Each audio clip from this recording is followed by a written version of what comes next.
I was anxious to make another live video. I was looking forward to it.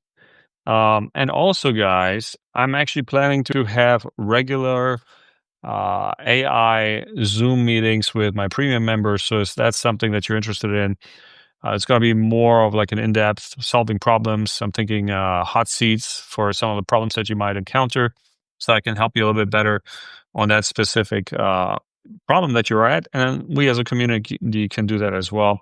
But today, I just wanted to check in with you guys if you have any questions of what's been going on.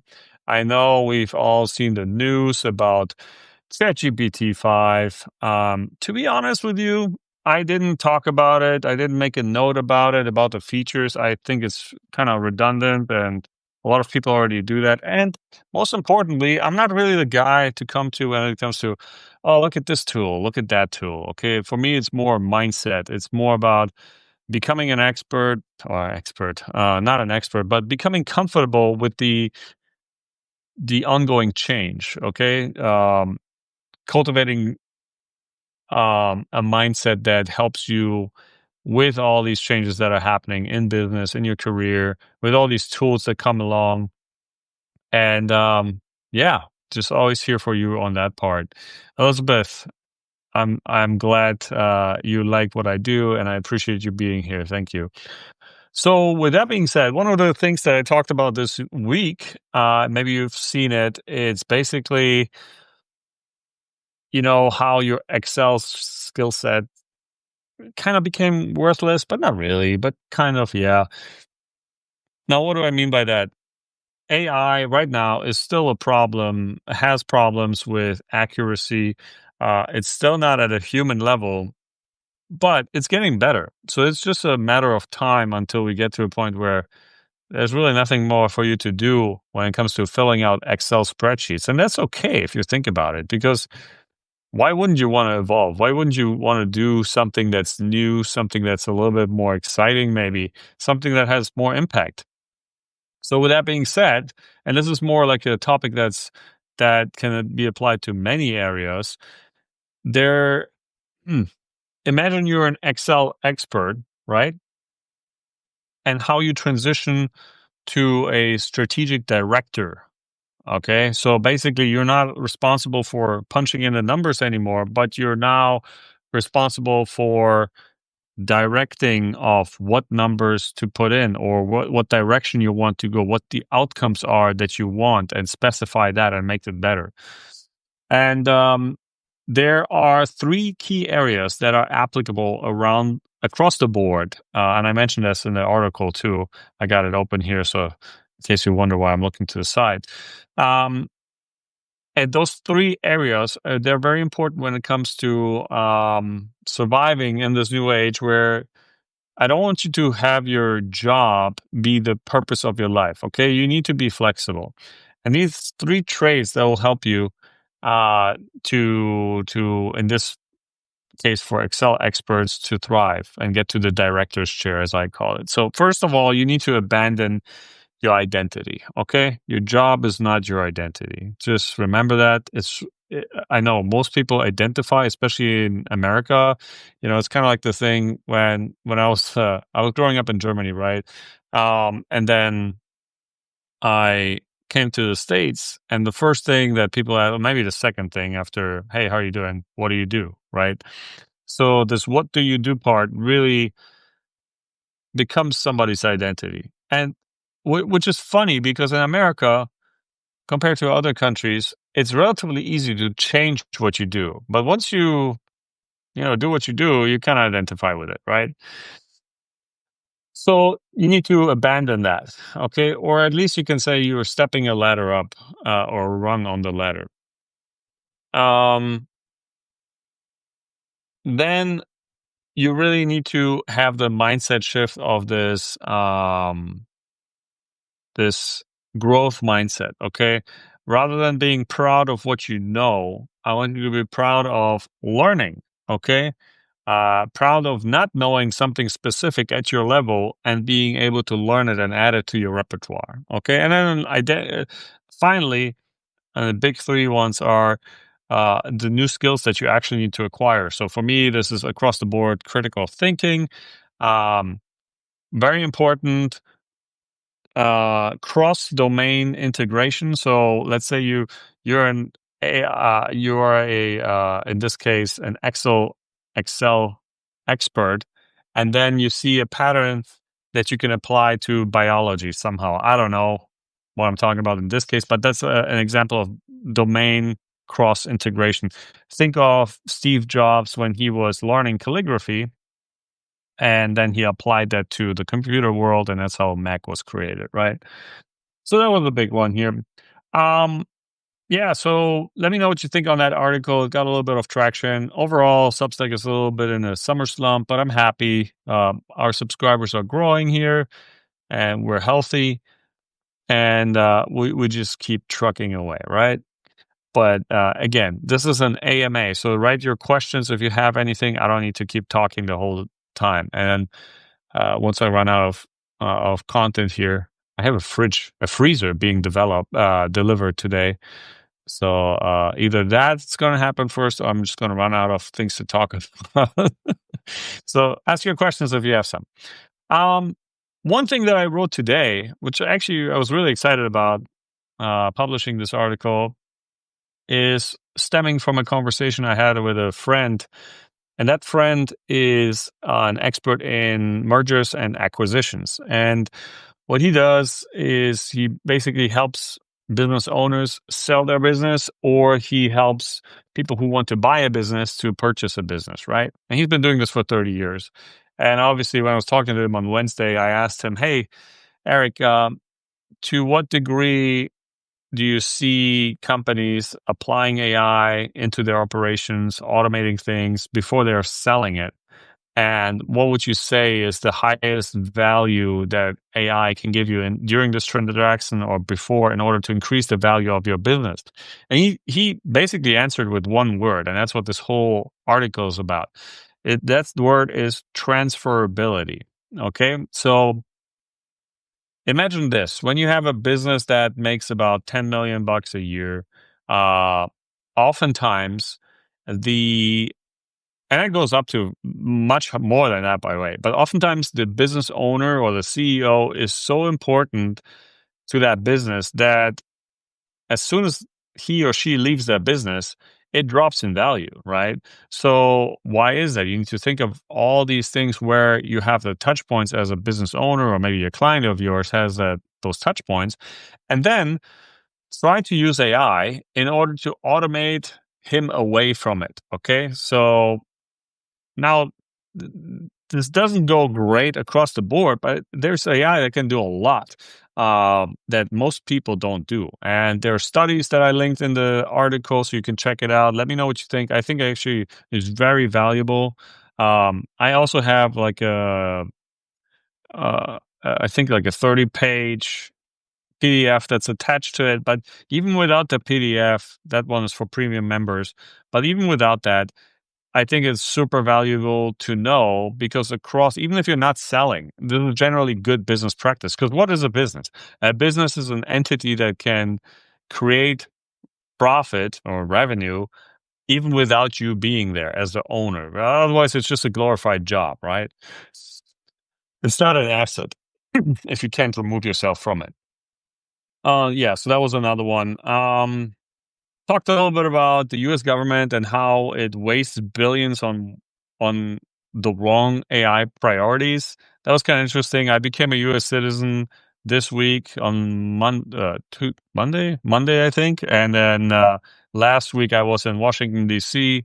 with the kids and the wife, and we kind of went through, uh, the whole tourist thing, and it was fun. It was great. By the way, while I was in the Capitol, they said that on the $2 bill, here's a $2 bill if you've never seen one before.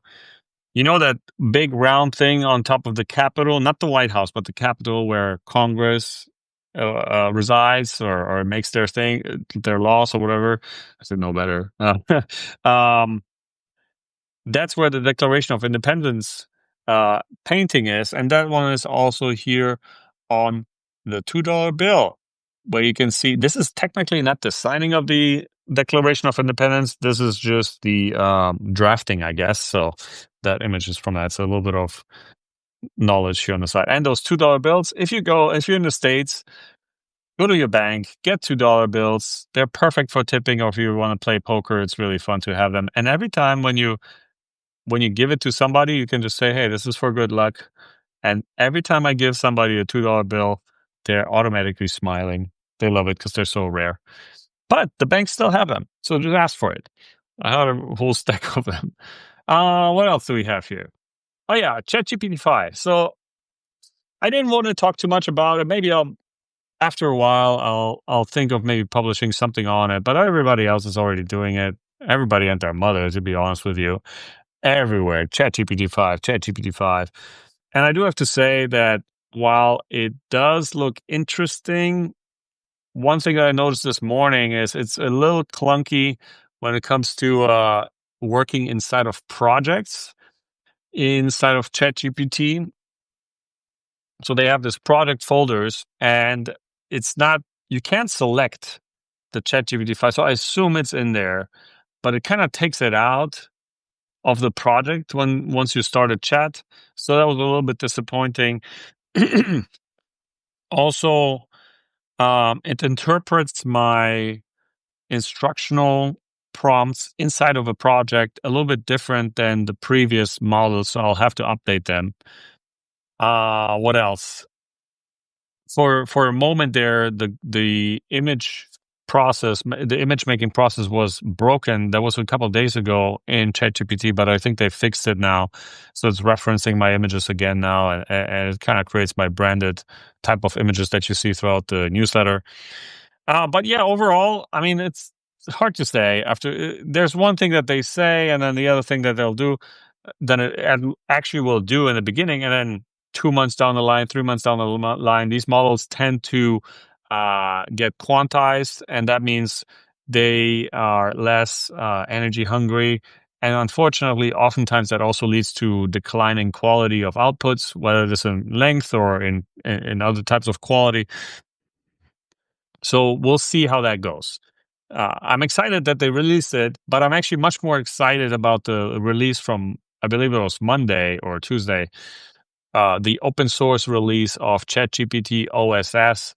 This is an open source model that is close to the capability of O3, I believe. And this is amazing because the big model can be run on really powerful end consumer laptops. Granted, they have to be really powerful. I think it's 128 gigs of RAM that you need for that. But it's possible. And then there's a smaller model that can be run on more reasonable hardware. And what I think is really cool about that is if you want to create your own type of AI in your company or for your own purposes, it's very easy now. In fact, I actually ordered 5 USB-C sticks, five, to preload that ChatGPT model on them and just have them and maybe give them as a gift for somebody, because I think it's the most amazing thing you can do. You can basically bundle a sense of the entire world's knowledge in form of a open source model on a tiny little $3 stick. That's just insane to me as a concept. I don't know if it's very useful in case of an apocalypse or anything, but we'll see. I think it's just a fun little thing to do. So that was much more revolutionary, I think, than ChatGPT at this point, because ChatGPT is evolutionary, which is great. We want to see things move forward, but it wasn't like, oh my God. I do have to say that and I haven't had much time to test it just yet. So the jury is still out, but I have to say that so far the writing seems a little better. And the coding seems to be much better. So we'll see. We'll see. It's good to have it, and it's accessible to everybody, right? But I haven't paid the $200 on it. Usually, I always get the $200 plan for ChatGPT as soon as something new comes out. But on this one, I just thought, oh, you know what? Maybe I'll wait a minute. The other interesting thing that I saw while listening to the news, the live stream of OpenAI yesterday is Something I talked about in the newsletter a couple of weeks ago, I believe. Oh, actually, it was July 30th, so it was a week ago. I think I mentioned it before. The article is called "I Cut My Email Stress by 80% Using Claude AI." And what does it do there? The main point of the article is that I connect my Gmail account to Claude, and then I can just ask it questions. And then it goes intelligently, looks into my email, and gives me answers. For example, one of those questions could be, what are some open loops, people that I should reply back to? Emails that I haven't responded to yet, right? That type of stuff that you could tell me and then give me a little bit of context, right? So it goes through my entire email inbox and does that. Then another query could be, what are some of the emails that I keep getting all the time that I should unsubscribe from? And then it gives me a statistics, right? And tells me, you know what, you haven't really used this, this, and this. You should probably just unsubscribe from these. Or another pretty cool trick was a trick workflow. I needed to find out my trips in the last 5 years that were abroad, outside of the United States, and how long they were. So I just asked it to go into my email inbox and look for itineraries for only for trips that were abroad, not inside the US. And it did that. It did that perfectly. So it was really cool. And I really liked that. Um, yeah, so that's that. And the whole point that I'm making here is that ChatGPT will have hopefully that functionality in a week from now, because they'll allow you to access your calendar, and they said they will allow you to access your Gmail. Now, keep in mind, when I talked about this yesterday in one of my other private groups, somebody asked immediately, so what's the safety? What's the security part of things? When you allow these things, excuse me, when you allow these things to access all your data, well, don't expect any privacy, is what I can tell you about that. That is just not existent. So there is actually also I mean, I don't want to scare you. Maybe we'll see if I should have or not. There is a benchmark that says which AI is more likely to rat you out or snitch on you if you have anything that's illegal that you're talking about in your email inbox. Surprisingly, Grok is the number one on that list. That is the most snitchy when it comes to forwarding your info to the government. And the other measure was forwarding your info to media organizations somehow. Something to look into. It's I forgot the name of it, but it's something snitch benchmark. So I think it's called Snitch Bench. Yeah, Snitch Bench. Three snitchbench.t3.gg. Super easy name, right? For those of you who want to check it out, I'm actually going to show you here. Here, this is as you can see here, this is the benchmark, and the red stripe shows how proactive it is in uh,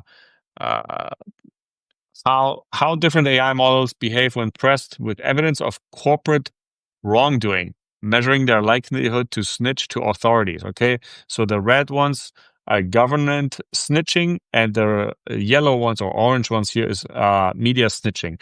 And Grok 4 is the worst.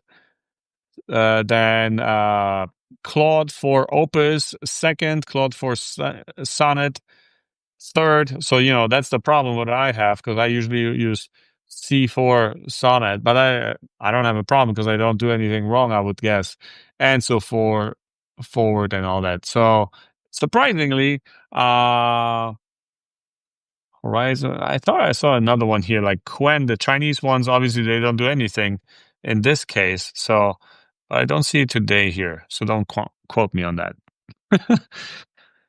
That's that. I thought it was kind of interesting. I never even thought about that, but or I didn't think that would happen so fast. Let's just say that in the utopian world that we find ourselves in. Let's see.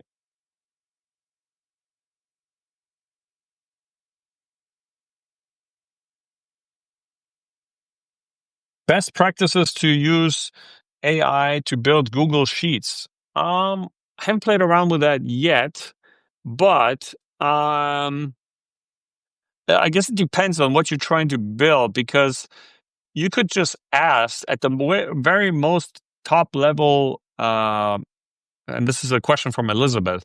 At the very highest level, you could ask, probably, I think Claude is pretty good, and then I would try ChatGPT 5 now too, to help you explain how to build formulas in Google Sheets, and then give it a problem and actually suggest what formulas you should build for your case, and then help you actually build the formulas, right? That way you learn about it, and then it'll help you as well, hopefully. That's how I would do it, because these models are actually pretty good at keeping up on what these formulas, what the models, what the Excel and Google Sheets work, the formulas that work in these platforms. Another interesting thing that I came across, you might have seen that thumbnail that just says Delve and then goes straight up, and it turns out that, first of all, I think that most of you already know that AI sounds like AI if you kind of know. Um, if you kind of know what to look for. I'm trying to look for a book because I just recently started reading a book. It's not here. And I saw the foreword, and it looked like straight out of ChatGPT. And I'm sad that to see that, because I think the book is still good, but I think a lot of people will be turned off by that. And it just kind of robs you of your credibility, even though I think it shouldn't matter as long as you give value. That's what people should care, unless you're talking about a romance or something for entertainment purposes, then it may be different. But what this article found is that, let me see if I can turn it around here. This is the article, right? And what this article found is that people are now starting, after an interaction with ChatGPT, they're writing a document or they're preparing for a talk, on they have spontaneous conversations where they use the word delve, for example, more often than they did before. Okay, and that just keeps going and keep going, kind of like a virus almost. And it's kind of crazy, right? Because most people complain that AI sounds robotic, but now we turn out that we're going to sound more like AI. So I like them apples, right? That was another interesting thing here. Um, yeah, and that's pretty much it. I think there's a few things that I think you should consider reading, which is specifically on the security part of things. And that's mostly when you work in um, in a very regulated domain. It needs to be, well, first of all, there's some external measures that are far beyond what I'm talking about. But even inside of your small business or medium-sized business or big business, you need to have a session where you define how you want to deal with corporate data uh, and AI. Okay, there's the thing that's called shadow AI. A lot of employees with big companies, they bring their own devices, and then they accidentally share company data in the conversation. I'm not saying that after a talk with them, it's not going to happen anymore, because it makes their job somewhat more easy. So there's an incentive for them to do that.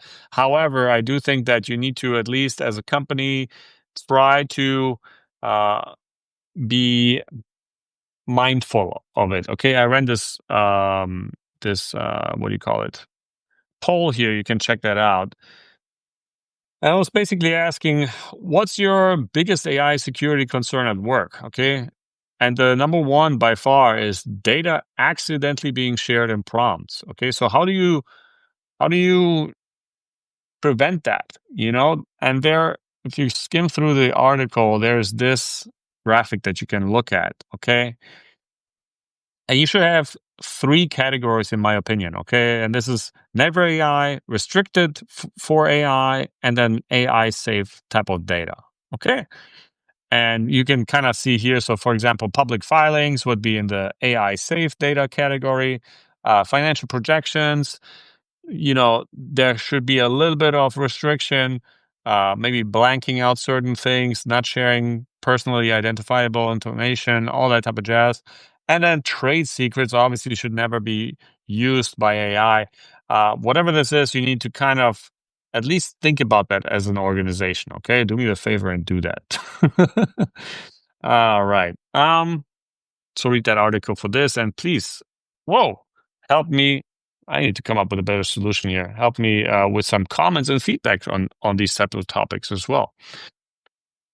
With that being said, I think I covered most of what I wanted to cover today. Again, super stoked about the spirit of everybody on the newsletter. I'm getting a lot of great feedback. Uh, I work on a lot of projects outside of the newsletter, and I'm actually trying to expand my team. So if you are ever interested in getting into AI consulting for businesses, feel free to reach out because I might be using your help if it's the right fit. I don't have any specific roles just yet. I mean, there's one for conducting interviews, client interviews in the discovery phase. But overall, always happy to receive your emails. Just reply back to me via email. I read everything, or via comment, or whatever else way you can find on the platform. Feel free to always share my stuff, engage with the notes. I'm reading everything, and it's just really fun. And yeah. So with that being said, guys, I hope you have a wonderful weekend. Thanks again for being here. And I want to make these lives more often again. Um, and again, I'm going to start a premium subscriber Zoom call that might be once a month or twice a month. We'll see how it goes. I just want to set up something that I can do consistently and don't have to skip. That will be important to me. But if you have some ideas on that, feel free to email me as well. Just reply to an email that you get from me from the newsletter, and we'll take it from there. Have a wonderful weekend, guys. Take care. Bye bye.